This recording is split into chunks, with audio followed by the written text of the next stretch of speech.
Hello प्यारे साथियों, कैसे हो भाई सभी लोग। आशा करता हूँ सभी बढ़िया होंगे। तो आज की शानदार सी वीडियो में हम लोग डिस्कस करने वाले हैं साइंस के 50 प्रश्नों के बारे में, जो कि हर एग्जाम में बहुत ही इंपॉर्टेंट होते हैं और बार बार रिपीटेड क्वेश्चंस को हम आज देखने वाले हैं। छोटी वीडियो रहने वाली है, साथ ही स्पीड के साथ चलेंगे। तो सभी विद्यार्थियों से एक बार बोलना चाहूंगा, जो भी विद्यार्थी ये चैनल पे नया है आया है तो वो चैनल को लाइक, चैनल को सब्सक्राइब जरूर कर दे, क्योंकि आने वाली हर वीडियो आपको सबसे पहले इसी चैनल पे मिलेगी। ठीक है सर, बिल्कुल।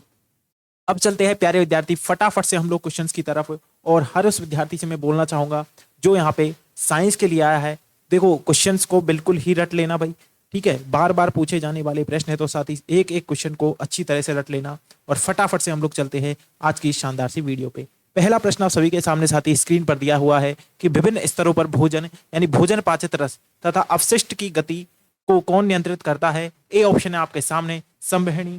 ठीक है, ए ऑप्शन है आपके सामने संवहनी पेशियां, बी ऑप्शन है म्यूकोसा, सी ऑप्शन है श्लेष्मा उपकला, या फिर डी ऑप्शन है बी और सी दोनों होंगे। तो प्यारे विद्यार्थियों, यहाँ पे आपका आंसर आना चाहिए कि सर जी यहाँ पे इसका जो राइट आंसर रहने वाला है वो रहने वाला है सर जी संवहनी पेशियां। बिल्कुल सर जी, ए ऑप्शन यहाँ पे क्या हो जाएगा, राइट आंसर प्यारे साथियों हो जाएगा। अगले प्रश्न को देख लेते हैं। अगला प्रश्न आपके सामने स्क्रीन पर कि निम्न में से कौन से दंत मांसाहारी पशुओं में सर्वाधिक विकसित होते हैं। ठीक है, ए ऑप्शन है आपके सामने कृंतक, कृतनक। ठीक है, बी ऑप्शन है आपके सामने रदनक, सी ऑप्शन आपके सामने अग्र चवर्णक और डी ऑप्शन आपके सामने चवर्णक। जैसा कि आपको पता है साथी कि दंत हमारे चार प्रकार के होते हैं और चारों ऑप्शन यहाँ पे दिए हुए हैं। ए बी सी में से कौन सा यहाँ पे साथी राइट आंसर यहाँ पे रहने वाला है। आप लोग मेरे को बताओगे कि सर जी यहाँ पे इसका जो राइट आंसर रहने वाला है वो रहने वाला है सर जी रदनक, यानी कि सर जी बी ऑप्शन यहाँ पे बिल्कुल ही राइट आंसर हो जाएगा। ठीक है सर, बिल्कुल। अब चलते हैं साथी अगले प्रश्न की तरफ। अगला प्रश्न आप यहाँ पे देखोगे। ठीक है, अगला प्रश्न साथी आप यहाँ पे देखोगे, एपिग्लोटिस का प्रमुख कार्य क्या है। ए ऑप्शन है भोजन को ग्रसनी में भेजना, बी ऑप्शन है साथी आपके सामने भोजन को श्वास नली में प्रवेश से रोकना, सी ऑप्शन है आपके सामने भोजन को ग्रसनी तक पहुंचाना, डी ऑप्शन है साथी आपके सामने उपयुक्त में से कोई नहीं। क्या यहाँ पे इसका राइट ऑप्शन रहेगा। तो आप मेरे को सर जी बोलोगे कि सर जी जो एपिग्लोटिस है ये जो है सर जी, ये जो है सर जी क्या होगा सर जी, भोजन को श्वास नली में प्रवेश से रोकना इसका कार्य होगा। क्या होगा सर जी, भोजन को श्वास नली में रोकना इसका जो श्वास नली में प्रवेश से रोकना इसका कार्य हुआ। क्योंकि आप कई बार देखते हैं, यदि आप खाना खा रहे हो, ठीक है, ठीक है, भोजन यदि आप खा रहे हो, कई बार नाक में होकर आपके पानी वगैरह आ जाता है, तो वो इसी प्रकार से आता है। तो उसका यहाँ पे क्या है, एपिग्लोटिस का कार्य होता है उसको रोकना, कि आपको कोई दिक्कत ना आए खाना खाते टाइम। ठीक है सर, बिल्कुल। अब चलते हैं अगले प्रश्न की तरफ। अगला प्रश्न आपके सामने साथी स्क्रीन पर। अगला प्रश्न आपसे बोल रहा है, एंजाइमों द्वारा सर्वाधिक भोजन पाचन की क्रिया डैश में संपन्न होती है। ठीक है, एंजाइम द्वारा सर्वाधिक भोजन पाचन की क्रिया डैश में संपन्न होती है। ए ऑप्शन है आपके सामने अग्र क्षुद्रांत, बी ऑप्शन है क्षुद्रांत, सी ऑप्शन है ग्रहणी गहनी ग्रहणी सॉरी, डी ऑप्शन है आपके सामने बृहद्रांत। तो यहाँ पे क्या राइट ऑप्शन सर जी होगा, आप सभी विद्यार्थी मेरे को बताएंगे कि सर जी यहाँ पे इसका जो राइट ऑप्शन रहने वाला है। ठीक है, गृहिणी यहाँ पे सर जी बिल्कुल ही राइट ऑप्शन रहने वाला है। सी ऑप्शन सर जी यहाँ पे क्या होगा, बिल्कुल ही राइट ऑप्शन हो जाएगा। अब चलते हैं अगले प्रश्न की तरफ। अगला प्रश्न साथी आपसे बोल रहा है, निम्न में से कौन सी लार ग्रंथि नहीं है। निम्न में से कौन सी लार ग्रंथि नहीं है सर जी। ठीक है, बिल्कुल। कर्णपूर्ण ग्रंथि यहाँ पे ए ऑप्शन में दिया गया है। ठीक है, अधोजंब बी ऑप्शन में दिया गया है, सी ऑप्शन अधोजिह्वा दी गया है, और डी ऑप्शन पीयूष ग्रंथि दिया गया है। तो सर जी कर्णपूर्ण यहाँ पे एक लाल ग्रंथि है, बिल्कुल है। अधोजंब भी सर जी यहाँ पे जो है लाल ग्रंथि है, बिल्कुल सर जी लाल ग्रंथि है। अधोजिह्वा भी यहाँ पे लाल ग्रंथि है, तो बिल्कुल सर जी ये भी यहाँ पे है। लेकिन पीयूष ग्रंथि सर जी यहाँ पे लाल ग्रंथि नहीं है। तो इसका जो राइट ऑप्शन होगा प्यारे विद्यार्थी, वो डी ऑप्शन यहाँ पे राइट हो जाएगा। और सभी विद्यार्थी मेरे को लगाएंगे कि सर जी डी ऑप्शन यहाँ पे राइट ऑप्शन है सर जी। ठीक है, अब चलते हैं अगले प्रश्न की तरफ। अगला प्रश्न आपसे क्या बोल रहा है, अगला प्रश्न आपसे बोल रहा है, निम्न में से कौन सा एंजाइम अग्नाशय द्वारा स्रावित नहीं होता है। ठीक है, बिल्कुल सर, निम्न में से कौन सा एंजाइम अग्नाशय द्वारा स्रावित नहीं होता है। अब मेरे को बताएंगे आप, एमाइलेज है। ठीक है, ए ऑप्शन है एमाइलेज है, बी ऑप्शन है ट्रिपिसिन है। ठीक है, ठीक है। अब सी ऑप्शन है रेनिन है, और डी ऑप्शन है सर जी लाइपेज है। ठीक है, बिल्कुल सर जी। क्या यहाँ पे इसका राइट ऑप्शन आप सभी विद्यार्थी मेरे को लगाओगे कि सर जी यहाँ पे इसका जो राइट ऑप्शन रहने वाला है, ठीक है, वो क्या रहने वाला है प्यारे विद्यार्थियों, वो रहने वाला है सर जी रेनिन, यानी कि सर जी सी ऑप्शन यहाँ पे क्या हो जाएगा प्यारे विद्यार्थियों, बिल्कुल ही राइट आंसर यहाँ पे हो जाएगा। और आपने सी ऑप्शन यहाँ पे लगा दिया। अगला प्रश्न की तरफ चलते हैं। अगला प्रश्न आप यहाँ पे देखोगे, निम्न में से कौन सा अंग द्वितीयक श्वसन अंग है। कौन सा निम्न में से कौन सा अंग द्वितीयक श्वसन अंग है। ए ऑप्शन है आपके सामने मुख, बी ऑप्शन है नासिका, सी ऑप्शन है नासक रश्मि, और डी ऑप्शन है स्वरयंत्र। तो आप देखोगे साथी, यदि आप कई बार डॉक्टर के पास जाओगे, या फिर आप यहाँ पे जो है तैरते टाइम यहाँ पे मुंह से सांस लेते हैं, ठीक है, बिल्कुल, तो वो यहाँ पे क्या हो जाएगा साथी, मुंह यहाँ पे जो है सेकंड हमारा द्वितीयक श्वसन अंग यानी श्वसन अंग सेकंड वाला हमारा मुख हो जाएगा। पहला आपका क्या रहेगा, पहला आपका नासिका ग्रसनी रहेगा। तो ए ऑप्शन साथ यहाँ पे बिल्कुल ही राइट आंसर है। पहला यहाँ पे मतलब सांस हम लोग लेते हैं नाक से, लेकिन यहाँ पे यदि नाक में ऐसा कुछ प्रॉब्लम हो जाए या फिर किसी कारणवश हम नाक से सांस नहीं ले पाए तो हम मुंह से भी सांस ले सकते हैं। यहाँ पे सेकंड जो है श्वसन अंग यहाँ पे मुख हो जाएगा। अगला प्रश्न देखते हैं साथी। अगला प्रश्न आपके सामने साथी स्क्रीन पर, कार्बनिक जैविक भोजन में होता है, कार्बनिक यानी जैविक भोजन में होता है विटामिन होता है, वसा होता है। A option vitamin, B option वसा, C option protein, D option उपयुक्त सभी। तो साथ यहाँ पे क्या राइट ऑप्शन होगा, आप सभी विद्यार्थी मेरे को बताओगे कि सर जी यहाँ पे जो इसका राइट आंसर रहने वाला है वो सर जी यहाँ पे ये रहने वाला है। तो सभी विद्यार्थी एक बार मेरे को फटाफट से इसका राइट ऑप्शन कमेंट करोगे, ठीक है भाई। बिल्कुल सर। तो यहाँ पे आप बोलोगे सर जी कार्बनिक यानी जैविक भोजन में क्या होता है, सर जी विटामिन भी होते हैं सर जी वसा भी होता है, सर जी प्रोटीन्स भी होता है। तो सर आप यहाँ पे क्या लगाओगे, सर जी यहाँ पे लगाएंगे सर उपयुक्त सभी, यानी सर जी डी ऑप्शन यहाँ पे क्या हो जाएगा प्यारे बच्चों, बिल्कुल ही राइट ऑप्शन साथ यहाँ पे रहने वाला है। अब चलते हैं अगले प्रश्न की तरफ। अगला प्रश्न आपसे क्या बोल रहा है, हृदय का कौन सा भाग, ठीक है, हृदय का कौन सा भाग अनऑक्सीकृत रक्त ग्रहण करता है, हृदय का कौन सा भाग अनऑक्सीकृत रक्त ग्रहण करता है। ए ऑप्शन है बायां आलिंद, बी ऑप्शन है दायां आलिंद, सी ऑप्शन है बायां निलय, डी ऑप्शन है साथ ही दायां निलय। ठीक है, तो बिल्कुल यहाँ पे क्या राइट ऑप्शन रहने वाला है, सभी विद्यार्थी मेरे को फटाफट से इसका राइट ऑप्शन कमेंट करोगे। तो सभी विद्यार्थी मेरे को यहाँ पे बताओगे कि सर जी यहाँ पे जो इसका राइट ऑप्शन रहने वाला है वो रहने वाला है दायां आलिंद, यानी सर जी बी ऑप्शन यहाँ पे राइट आंसर सर जी हो जाएगा। क्या हो जाएगा साथी, बी ऑप्शन सर जी यहाँ पे बिल्कुल ही राइट आंसर हो जाएगा। ठीक है, यदि वीडियो आपको अच्छी लग रही हो तो आप वीडियो को लाइक कर सकते हो, चैनल को सब्सक्राइब कर सकते हो साथ ही, और अपने फ्रेंड्स में ये वीडियो शेयर भी कर सकते हो। ठीक है, बिल्कुल। अब चलते हैं अगले प्रश्न की तरफ। अगला प्रश्न देख लेंगे, दूध मक्खन और घी प्रदान करते हैं विटामिन ई और विटामिन के, ठीक है, विटामिन ए और विटामिन डी, विटामिन सी व विटामिन ई, विटामिन बी व विटामिन सी। तो सभी विद्यार्थी मेरे को बताएंगे दूध व मक्खन और घी प्रदान करते हैं। ठीक है, तो प्यारे विद्यार्थियों यहाँ पे होने वाला है सर जी विटामिन ए और विटामिन डी, यानी कि सर जी बी ऑप्शन साथ ही यहाँ पे क्या रहने वाला है सर जी राइट ऑप्शन साथ ही रहने वाला है। और जो भी विद्यार्थी है वो बी ऑप्शन यहाँ पे बिल्कुल ही आसानी से यहाँ पे लगा सकता है, और बी ऑप्शन हमने यहाँ पे लगा भी दिया प्यारे विद्यार्थियों। ठीक है सर, अगला प्रश्न साथी देख लेते हैं। अगला प्रश्न आपसे बोल रहा है, निम्न में से मानव कंकाल का मुख्य घटक है, निम्न में से मानव कंकाल का मुख्य घटक है साथी आपके सामने। ए ऑप्शन है कैल्शियम, बी ऑप्शन है फास्फोरस, सी ऑप्शन है लोहा, डी ऑप्शन है कोई नहीं। तो प्यारे विद्यार्थियों यहाँ पे सभी विद्यार्थी आंसर करेंगे कि सर जी यहाँ पे जो इसका राइट आंसर रहने वाला है वो यहाँ पे क्या रहने वाला है। तो साथ ही यहाँ पे लगाएंगे सर जी कैल्शियम, यहाँ पे इसका राइट ऑप्शन हो जाएगा, यानी सर जी ई ऑप्शन यहाँ पे बिल्कुल ही राइट आंसर है। तो अब चलते हैं अगले प्रश्न की तरफ। अगला प्रश्न आपसे बोल रहा है, शरीर में श्वेत रक्त कोशिकाओं का मुख्य कार्य है, शरीर में श्वेत रक्त कोशिकाओं का मुख्य कार्य है। आप सभी विद्यार्थी मेरे को बताएंगे। ए ऑप्शन में है शरीर को रोगों से बचाना, बी ऑप्शन है ऑक्सीजन ले जाना, सी ऑप्शन है भोजन ले जाना, या फिर डी ऑप्शन है साथ ही थक्का बनाने में सहायता करना। ठीक है, बिल्कुल फटाफट से इसका राइट ऑप्शन मेरे को बताएंगे। तो साथ ही यहाँ पे लगाओगे सर शरीर को रोगों से बचाना। ठीक है, शरीर को रोगों से बचाना, बिल्कुल सर यहाँ पे क्या हो जाएगा, ए ऑप्शन प्यारे विद्यार्थियों यहाँ पे राइट आंसर हो जाएगा। ठीक है सर, अगले प्रश्न को देख लेते हैं। निम्नलिखित में से कौन सी हड्डी मानव पैर से संबंधित नहीं है, फीमर है, फेबुला है, रेडियस है, ठीक है, या फिर टीबिया है। बिल्कुल मानव शरीर से संबंधित हड्डी नहीं है, उसका बताना है आपको। ठीक है, नहीं पे विशेष ध्यान देना है प्यारे साथियों, नहीं पे क्या करना है सर जी विशेष ध्यान देना है। और यहाँ पे निम्नलिखित में से कौन सी हड्डी मानव शरीर से मानव पैर से जो है संबंधित नहीं है। तो आप यहाँ पे मेरे को बताओगे सर जी जो है रेडियस जो है साथ यहाँ पे मानव पैर से संबंधित नहीं है सर जी।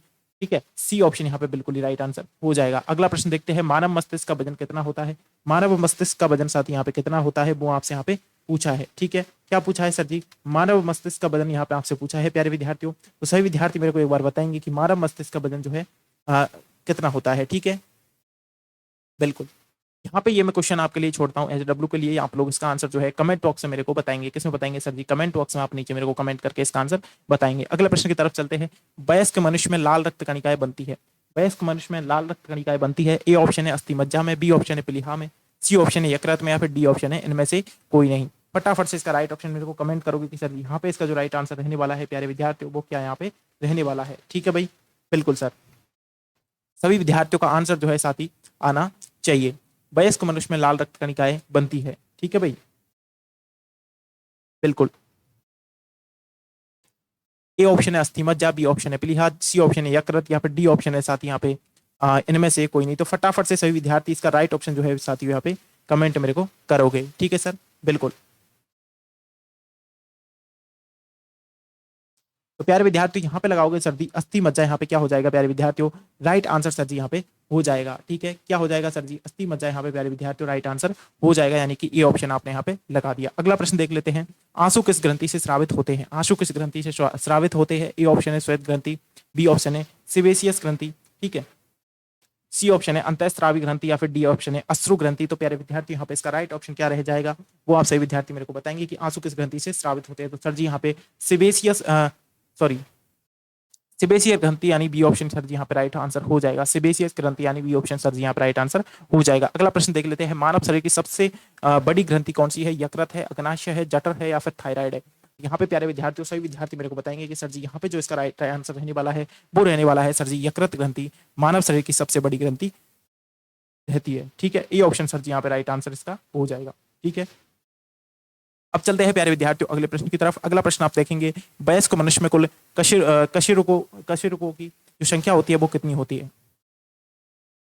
वयस्क मनुष्य में कुल कितनी कशेरुकाओं की संख्या होती है। ए ऑप्शन है 28, बी ऑप्शन है 7, सी ऑप्शन है 35 या फिर डी ऑप्शन है 33। तो सभी विद्यार्थी इसका राइट ऑप्शन मेरे को बताएंगे कि सर जी यहाँ पे जो इसका राइट ऑप्शन सर जी रहने वाला है वो क्या यहाँ पे रहने वाला है। तो प्यारे विद्यार्थियों यहाँ पे सभी विद्यार्थी बोलेंगे कि वयस्क मनुष्य में कुल कितने कशेरुकाओं की संख्या होती है। तो सर जी 7 यहाँ पे इसका राइट आंसर हो जाएगा। तो और वो यहाँ पे बी ऑप्शन में दिया गया है, तो सर जी बी ऑप्शन यहाँ पे क्या हो जाएगा प्यारे विद्यार्थियों, राइट आंसर सर जी यहाँ पे हो जाएगा। अगला प्रश्न देख लेते हैं। अगला प्रश्न है, मनुष्य में लाल रुधिर कणिकाओं का जीवन काल कितना होता है। ठीक है, बिल्कुल सर। तो प्यारे विद्यार्थियों यहाँ पे क्या लगाओगे सर जी, यहाँ पे आप लगाओगे प्यारे विद्यार्थियों, ठीक है, यहाँ पे क्या लगाओगे सर जी, यहाँ पे लगाएंगे 120 दिन, यानी कि सर जी बी ऑप्शन यहाँ पे राइट आंसर हो जाएगा प्यारे विद्यार्थियों। ठीक है, अगला प्रश्न देख लेते हैं, एंजाइम बने होते हैं कार्बोहाइड्रेट्स के, प्रोटीन्स के, खनिजों के या फिर वसा के। ठीक है, एंजाइम किसके बने होते हैं। तो प्यारे विद्यार्थियों यहाँ पे सभी विद्यार्थी आंसर करेंगे सर प्रोटीन्स के, यानी कि सर जी बी ऑप्शन यहाँ पे प्यारे विद्यार्थियों राइट आंसर होने वाला है। ठीक है, बार बार रिपीटेड प्रश्न है तो ऐसे प्रश्न जो है हर एग्जाम में देखने को साथ ही मिलते हैं। अगला प्रश्न देख लेते हैं, संतुलित आहार है एक आहार में जिसमें प्रोटीन और एंजाइम अधिक हो। ठीक है, वह आहार जिसमें तंतु घटक बहुत कम हो, या फिर वह आहार जिसमें अंडा, मांस और वसा हो, या फिर वह आहार जिसमें भोजन के सभी आवश्यक पोषक तत्व सही अनुपात में हो। ठीक है, ए बी सी डी आपके सामने ऑप्शन है और आप मेरे को बोलोगे सर जी यहाँ पे होने वाला है वह आहार जिसमें भोजन के सभी आवश्यक घटक पोषक तत्व सही अनुपात में मौजूद हो, यानी कि डी ऑप्शन सर जी यहाँ पे राइट आंसर प्यारे विद्यार्थियों हो जाएगा। ठीक है, अगला प्रश्न देख लेते हैं, बाएं फेफड़ों, ठीक है, बाएं फेफड़े में पाए जाने वाले खंडों की संख्या कितनी होती है। 3 होती है, 4 होती है, 2 होती है, या फिर प्यारे साथियों 1 होती है। सभी विद्यार्थी इसका राइट ऑप्शन मेरे को बताएंगे। तो प्यारे विद्यार्थियों यहाँ पे इसका राइट आंसर होने वाला है सर जी, यहाँ पे इसका राइट आंसर होने वाला है सर जी 2 होती है। ठीक है, सी ऑप्शन प्यारे साथियों यहाँ पे इसका राइट आंसर हो जाएगा। अगले प्रश्न को देख लेते हैं। अगला प्रश्न आपके सामने साथी स्क्रीन पर, ठीक है, एल्वियोलाई में पाई जाती है शल की उपकला या फिर उपास्थि छल्ले या फिर इनमें से कोई नहीं। तो प्यारे विद्यार्थी यहाँ पे इसका राइट ऑप्शन देंगे कि सर की एल्वियोलाई में पाई जाती है शल की उपकला, यानी कि सर जी ए ऑप्शन क्या हो जाएगा सर जी यहाँ पे इसका राइट आंसर प्यारे विद्यार्थियों हो जाएगा। अगला प्रश्न आप देखेंगे कि रुद्र का द्रव्य भाग क्या कहलाता है। रुद्र का द्रव्य भाग क्या कहलाता है, सीरम, लसिका या फिर प्लाज्मा या फिर इनमें से कोई नहीं। तो प्यारे विद्यार्थियों यहाँ पे सभी विद्यार्थी इसका आंसर देंगे कि सर जी इसका जो राइट आंसर रहने वाला है वो रहने वाला है सर जी प्लाज्मा। बिल्कुल ही सर जी यहाँ पे क्या हो जाएगा राइट आंसर मेरे प्यारे बच्चों हो जाएगा, सी ऑप्शन यहाँ पे इसका राइट आंसर। अगला प्रश्न देख लेते हैं, साधारणतः लाल रुद्र कणिकाओं का विकास कहाँ होता है। साधारणतः लाल रुद्र कणिकाओं का जो विकास होता है वो कहाँ होता है। ए ऑप्शन है पीलिहा, बी ऑप्शन है अस्थिमज्जा, सी ऑप्शन लसिका पर्व या फिर डी ऑप्शन है इनमें से कोई नहीं। तो प्यारे विद्यार्थी यहाँ पे इसका राइट ऑप्शन मेरे प्यारे प्यारे विद्यार्थी देंगे कि सर जी यहाँ पे हो जाएगा, क्या हो जाएगा सर जी यहाँ पे हो जाएगा सर जी अस्थिमज्जा। बिल्कुल सर जी यहाँ पे बी ऑप्शन साथी यहाँ पे क्या हो जाएगा सर जी राइट आंसर हो जाएगा। ठीक है, बिल्कुल। अगला प्रश्न आपके सामने साथी स्क्रीन पर कि निम्न में से कौन सी कोशिका श्वेत रक्त कणिका नहीं है। निम्नलिखित में से कौन सी कोशिका श्वेत रक्त कणिका नहीं है, यानी कि बी लिम्फोसाइट है, बिम्बाणु है, या फिर वैसोफिल है, या फिर मोनोसाइट है। बिल्कुल प्यारे विद्यार्थी यहाँ पे इसका राइट ऑप्शन सभी विद्यार्थी देंगे कि सर जी यहाँ पे जो इसका राइट आंसर होने वाला है वो होने वाला है सर जी बिम्बाणु, यानी कि बी ऑप्शन प्यारे विद्यार्थी यहाँ पे राइट आंसर हो जाएगा। ठीक है, बिल्कुल। अब चलते हैं अगले प्रश्न की तरफ। अगला प्रश्न आपके सामने साथी स्क्रीन पर, निम्न में से कौन सी एंजाइम लार में पाया जाता है। ठीक है, निम्न में से कौन सा एंजाइम लार में पाया जाता है। ए ऑप्शन है पेप्सिन, बी ऑप्शन है टाइलिन, सी ऑप्शन ट्राइप्सिन, ठीक है, या फिर डी ऑप्शन है काइमोटाइप्सिन। ठीक है, फटाफट से इसका राइट ऑप्शन सभी विद्यार्थी देंगे। तो सर जी यहाँ पे जो इसका राइट आंसर होने वाला है वो होने वाला है टाइलिन, यानी कि बी ऑप्शन सर जी यहाँ पे इसका राइट ऑप्शन हो जाएगा। अगला प्रश्न देख लेते हैं, पित्तरस भंडारित होता है, पित्तरस भंडारित होता है साथी पित्ताशय में।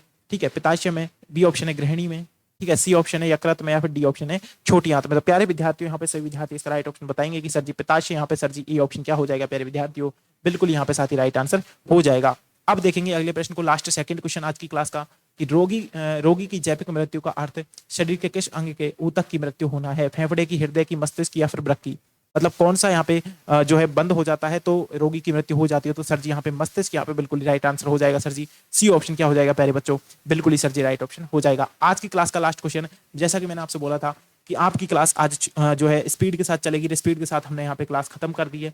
पता भी नहीं लगा आपको कि सर जी कितनी देर की क्लास हुई है, लेकिन आप सभी को मैं बता दूं जो है यहाँ पे लास्ट क्वेश्चन होने वाला है, इसको सॉल्व करते हैं। मनुष्य के रुधिर में हीमोग्लोबिन का सामान्य स्तर होता है, ठीक है। ए ऑप्शन है 13 ग्राम प्रति 100 मिली रक्त में, ठीक है, 10 ग्राम प्रति 100 मिली रक्त में, या फिर 15 ग्राम प्रति 100 मिली रक्त में, या फिर 18 ग्राम प्रति 100 मिली रक्त में। तो प्यारे विद्यार्थियों, प्यारे प्यारे हाथों से आंसर लगाओगे सर जी। सी ऑप्शन इसका राइट आंसर होगा। 15 ग्राम प्रति 100 मिली रक्त में यहाँ पे जो है हीमोग्लोबिन का सामान्य स्तर यहाँ पे बना रहता है, ठीक है सर। बाकी प्यारे विद्यार्थियों, आज की क्लास आपको कैसी लगी? फटाफट से, छोटी सी क्लास थी, फटाफट से आप लोग कमेंट करोगे कि सर जी आज की क्लास में क्या, और नेक्स्ट चैप्टर जो आप बोलोगे वो चैप्टर से लेकर के एमसीक्यू आपके सामने वीडियो प्रोवाइड करा दी जाएगी। तो फटाफट से इसको जो है कमेंट करके बता दीजिए, ठीक है सर। बिल्कुल। बाकी अदर अपडेट के लिए आप हमारे हेल्पलाइन नंबर पे कांटेक्ट कर सकते हो। यदि आपको पीडीएफ वगैरह चाहिए तो 6377449372, ठीक है। बाकी आप लोग एप्लीकेशन डाउनलोड कर सकते हो। एनजे क्लासेज जयपुर एप्लीकेशन है, प्ले स्टोर पर आपको मिल जाएगा। वहां से आप लोग फ्री मॉक टेस्ट भी आपको अलग अलग सब्जेक्ट के दे सकते हो साथी, ठीक है सर। बिल्कुल। बाकी मिलते हैं नेक्स्ट वीडियो में साथी। जय हिंद, जय भारत।